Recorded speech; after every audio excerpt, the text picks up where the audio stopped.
So fired up for today's show. We have so much to get into. Thank you for starting your week with us. Welcome into First Take. Skip Bayless, Stephen A. Smith, Molly Karam here with you. Gentlemen, good morning. Listen, I respect you for just showing up today. I'm impressed. Way to go. Well, I'm not you. Huh? You got courage. I'm not you. I get my comeuppance today. This was not a good weekend for me. So I have to come in here and eat crow on several.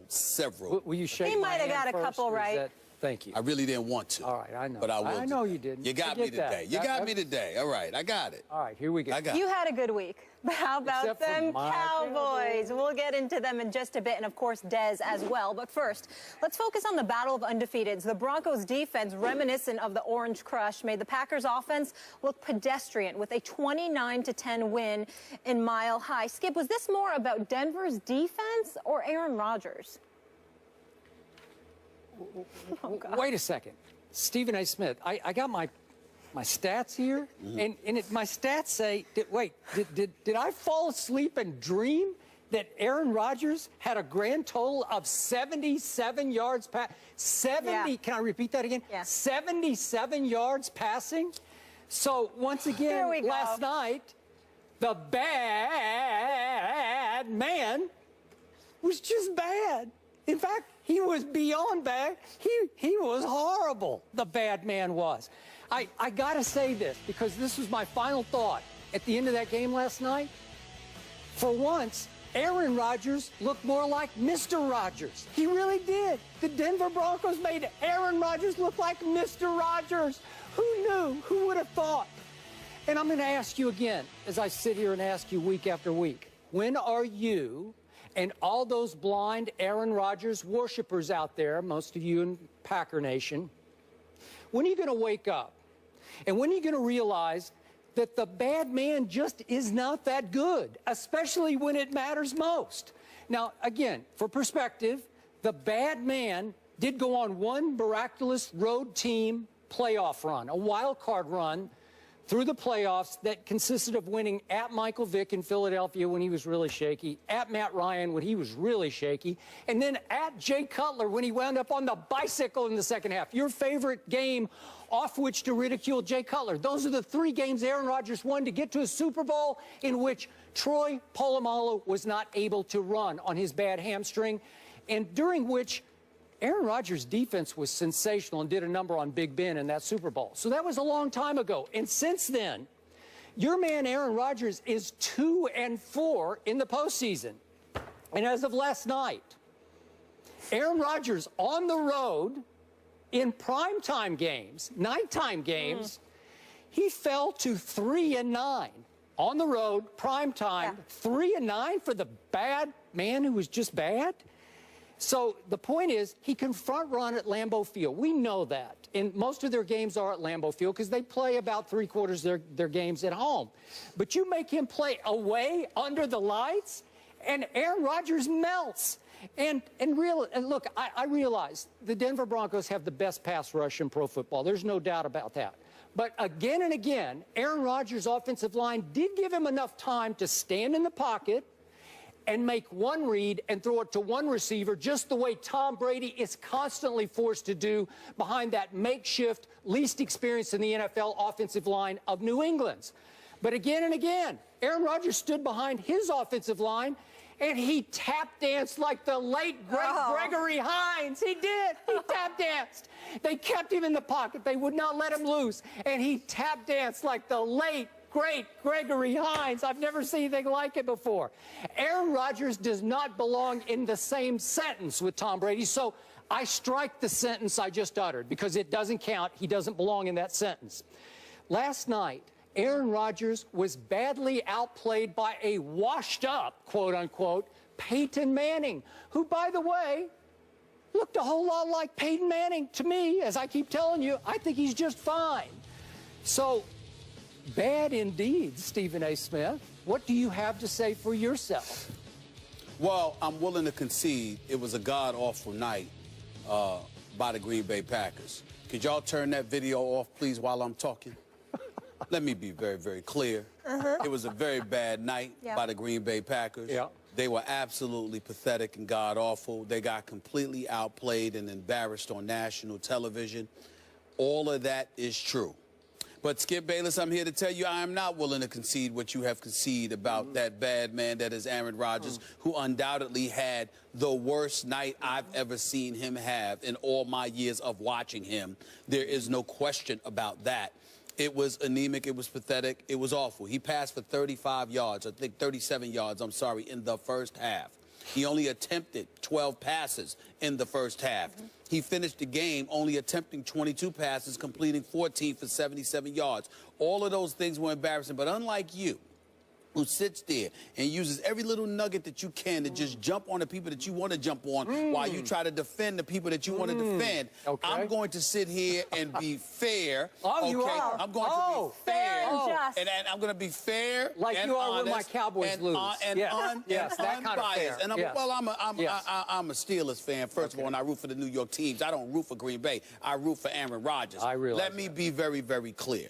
Skip Bayless, I think you're being grotesquely unfair because I don't think that you are taking into account what this man had to work with. First of all, yes, Denver had 3 sacks. Yes, Denver jumped out to a 17-0 lead. Therefore, they could take chances. They could go at him all night long, and there was little to nothing he could do. You know why? Because I don't care how great of a quarterback he is. When you have guys in Randall Cobb and Starks who cannot get open, and don't get me started with Richard Rodgers. Randall Cobb can't get open? They didn't get open. They weren't getting open last night. What if they got open quickly? I let you talk.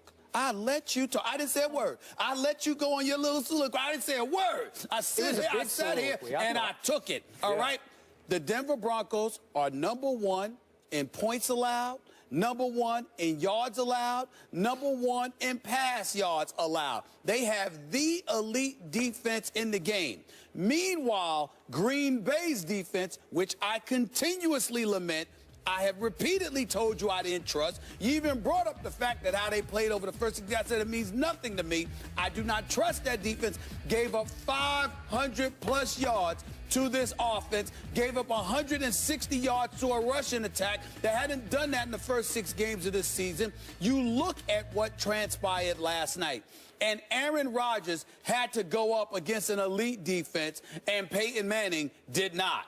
Aaron Rodgers had guys who could not get open. He was back there, he was scrambling in the pocket, running for his life, and guys still couldn't get open, even after he created time and space for them to do it. So in the end, all I learned from last night, regardless of what you want to say about Aaron Rodgers, all I learned last night is the absence of Jordy Nelson, what that means to this team, the fact that he doesn't have enough weapons, the fact that their defense isn't much to brag about by any stretch of the imagination. You combine all of that with the IQ of a Peyton Manning, a running game that showed up against that suspect defense, a secondary which, by the way, is unquestionably the best in the NFL right now. We've been talking about the New York Jets. We'll get into them a little bit later on in the show. But the bottom line is Aqib Talib and Chris Harris together. I mean, you have basically gone about the business with Wade Phillips as his defensive coordinator, because we all know, whereas we have questions about Wade Phillips, the head coach, there is no question about him as a defensive coordinator. You look at what that secondary is able to do. Denver's got the best secondary in the NFL. That is what Aaron Rodgers went up against last night, devoid of the weapons he needed. Guys couldn't get open. But ultimately, he's the quarterback. He's the star of the franchise. And he looks every bit as bad as everybody else because the sun shines and sets with him in Green Bay. It is what it is, period. Green Bay, to me, I just wasn't impressed. Okay. Now, I'm going to remind you, Green Bay's defense came into this game last night ranked #1 in the NFL in points allowed. Right. Remember? Yes. Okay, so you can't tell me that Green Bay's defense is all that. Well, who had they gone against, Skip? Broncos. What's that? Who had they gone against? That was my issue with Green Bay. I didn't think much of them is all I'm trying to say to you. I've never been sold on them. I think everything about Green Bay, all right, with the exception of Shields making a play here or there, or ha-ha Clint Dix, the bottom line is it's about Clay Matthews and whether or not he can get to the quarterback. If he can't do it, you don't hear much about anything from Green Bay's defense. They usually don't break, but they bend an awful lot. And against somebody like Peyton Manning, they're going to break. In the end, this defense got exposed. big time. That's what happened last night more than anything. The offense, look, man, you've got a guy in Starks, for example. You just look at him. I'm sorry, Joe. You just look at these guys. With the Giants, with the Oakland Raiders, couldn't last. Everybody was making a big deal about what he was going to do when he was with Green Bay. What has happened? Couldn't get open last night. Randall Cobb had 6 receptions. He could barely do but so much because they were able to key on him. You're limited. It's just that simple. You're just limited. So I remind you, James Jones came into this game leading the NFL in touchdown catches. I understand. Am I right about that? I understand. And I'm not sure what happened last night, but... What do you mean you're not sure? He caught one ball for 2 yards. Wait a minute. Don't lie to the American public. Okay, you know too much football not to know what happened to them defensively. You cannot give this quarterback a pass for what happened. Again and again, he had a first look. He had time. But the point was that the bully got bullied because at home, Aaron Rodgers front runs on everybody. And if you do let him get out of the pocket, he will run it down your throat and throw it down your throat. But they kept him in the pocket. They made him take a first look, and he choked. He's like, you know, double clutching because he's not Tom Brady. Tom Brady gets rid of it in 2.5 seconds every play. He picks out a receiver that's going to be open before the snap, and he says, boom. And all I'm saying, boom. and all I'm saying to you is the operative phrase there is who are going to get open. There was nobody open for Green Bay last night. That's what I'm trying to say. Are you trying to tell me, because I know how meticulous you watch football games, but I also know how duplicitous you can be because you'll say what you want to say to make your point, and you'll ignore other facts. You're trying to tell me you saw Green Bay Packers receivers open? Did you see receivers open last night? Did you see receivers open? Yes, I saw Randall Cobb finally catch a ball and look up like, I've been open. Like he's looking around like, I've been open. Find me. I've been open. Aaron. I've been open. Mr. Rogers. Against Akeem Talib and Chris Harris. Really? You sure about that? You know better. You know better. You know there was nobody open. I cannot wait for November 29th when Tom Brady visits that same stadium that we were watching in last night. Because Tom Brady will not have these issues against that defense. I'm not saying he'll pick it to pieces, but trust me, I'll bet you right now, Tom Brady throws for more than 77 yards. We're going to discuss that one later. We will discuss it later, but Tom Brady will have 77 yards in warm-ups, in pregame warm-ups. He will have 77. I would like to remind you, he does have somebody by the name of Rob Gronkowski. And when you have the best tight end in football who forces you to suffocate the middle to some degree, and you can't cheat on the outside the way you can against most teams, that does go a mighty long way. And I'm not taking away anything from Amendola or Julian Edelman because I know that they played effectively with Tom Brady as their quarterback. What I'm saying to you is this. That's an elite weapon to have. A matter of fact, we've debated about Peyton Manning. You know, Owen Daniels and Green showed up at the tight end spot yesterday, but they were missing in action the first 6 games, So a lot of people felt that had something to do with what has served to neutralize Denver's offense. Having an elite tight end helps. Having Julius Thomas all of those years helped Peyton Manning. That not having him has affected Peyton Manning. You're Tom Brady and you have Rob Gronkowski. That goes a mighty long way. Who the hell does Aaron Rodgers have? Richard Rodgers. Sounds like a daggone burger for crying out loud. I mean, are you kidding me? I don't want to hear that. Like Roy Rodgers? Yes, sir, like Roy Rodgers. Like a burger joint. I meant a burger joint. I meant a burger joint. But what I'm saying to you is that that's what like you a have. Composer to me. Yeah, something like that. Well, it sounds like a burger joint to me. But well, it's like, where both your minds that's go. what you have. That's what you have available to you. Again, this is not the day for me to make a case for Aaron Rodgers. He got beat down last time. I've never seen him look that bad. It wasn't a beautiful day in the neighborhood. I haven't seen him. That's right. Wasn't a beautiful day. Touche. Yes, thank you. I have not seen Aaron Rodgers look that bad. But I also didn't see any receivers open. And I think that had a lot to do with it. It had I really a lot to do with it? I really believe that. Yeah, and Tom Brady has who to get deep? Who's their deep? Wait a minute, wait.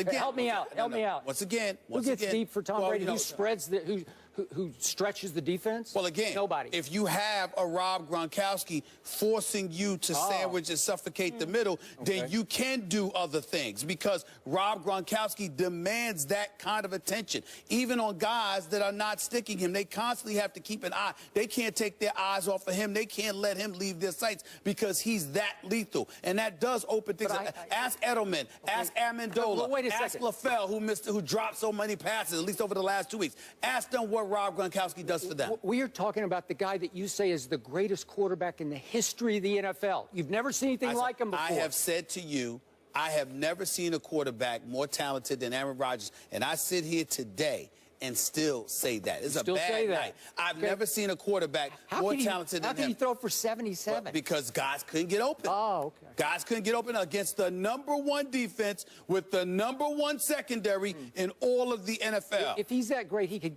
Listen. You have said Aqib Talib is great during the regular season. You worry about his durability and his reliability come postseason time. You've praised Chris Harris. We know how elite those dudes are. With the TJ Ward and the rest of the crew up in there, look, they can ball, man. Their defense is no joke. And now that they've got Wade Phillips, that helps even more. I mean, Gary Kubiak's got to be the luckiest man on the planet. Mediocrity in Houston, coaching the team, and you land in Denver with that. I mean, it's unbelievable. Yeah, listen, only in America, but it is what it is. Okay. Aaron Rodgers got beat down last night. Last 2 quick points. Period. Tom Brady throws open his receivers. That's what Aaron Rodgers should have done last night. And number 2, we got to give a quick point of order here that Peyton Manning was special last night. You got to give that up, yes, right? Absolutely. He was just special. He was. To complete 6 out of 9 from 15 yards farther. He was, but again, Green Bay's defense never moved. We talked about it last week when you talked about how the numbers show that they will. I said, Skip, this is not an elite defense. You see them bending a lot. They can be exposed. And every time they go up against a big-time team, they get exposed. It's always Rodgers coming to save the day. You did think that Green Bay could go in there and win. I thought Aaron Rodgers could go in there and win. Rodgers has now lost 9 straight on the road against teams with winning records. To Skip's point, his last win was December 16th, 2012 at the Bears. You talk about boom, boom.